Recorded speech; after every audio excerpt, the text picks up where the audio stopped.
Family had recently moved southwest, so we were like 2 blocks away from Braeswood Bayou. We were between Fondren and South Gessner. And so because we flooded in 2015 in the Memorial Day flood, we were very concerned when the flood for Harvey was being forecast in the news. And so Wednesday, I started looking online for hotels that we could stay at. And in my mind, I was thinking, we may get just a few inches of water in the house, not a lot. And we would probably need to evacuate to a hotel. So that's what we did. We went to a hotel. And my first thought was we'd stay there till Monday, and the prayer was everything would be okay. But we would just enjoy a nice getaway weekend, and everything would be okay once we returned home.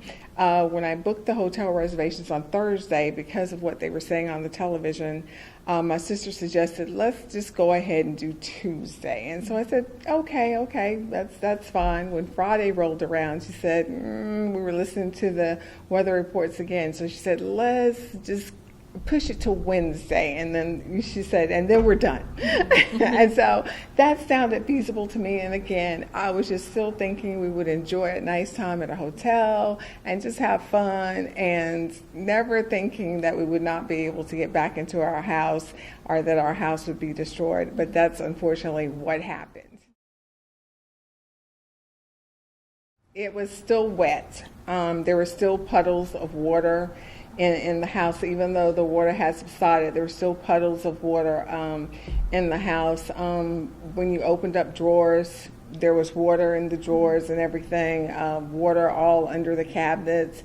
The beautiful hardwood floors that I remember when the contractor put them in, and he did all the floors himself. He didn't trust anybody to do it, and I can remember those floors just buckling up. And that was the first thing I thought. I was like, okay, if we stay here, we're getting tile. I said, because I can't take this, because they were gorgeous, and they were just, it's like this is going out on the front porch.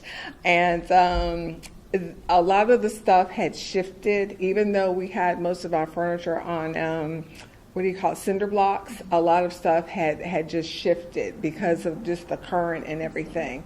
And everything was wet. A lot of stuff had mildewed. The mold and the mildew set in really, really fast.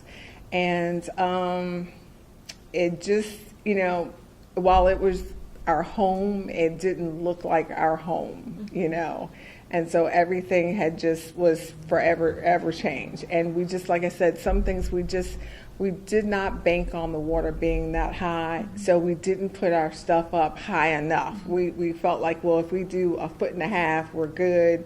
And we had 3 to 4 feet of water like all through the house. So that was more than a little disconcerting, but again, you have to look at the bigger picture. We were alive, we were safe, and it's just stuff, it can be replaced. But one of the decisions that we did make as we were going through the cleanup process is that we were going to sell our home, because we had talked about this at the first flood, at Memorial Day flood, that we could do 2 floods, and after that we would have to just call it a loss. And so that's what we did. This was the second flood, and we decided to put the home for sale. Our family and friends that came over to help us were with that program because as they were helping us, they were like, you're going to sell, right? You're not going to go through this again. They were picking up stuff. You're not going to do this again, right? So the next group that came was some U of H students. There you had the football team, a girls volleyball, girls softball, and then just support, some folks that just were around, but all U of H students. So they came over and they helped clean out our garage, because again, when the water is 3 to 4 feet, it has its own current. So a lot of stuff, it just knocked over. Mm-hmm. And so our garage looked a wreck. It was, because I always made sure that the garage could fit at least 2 cars in there. So everything was like against the wall, and just really, really neat. So, you would go to a shelf and you could find stuff versus it just being thrown in there like a garbage sale, a garage sale or something. So that was really helpful that they came along. And then I texted and emailed family and friends and said, hey, if you have some time, please come over. So my family and friends came over. Also, we had another group that came through there.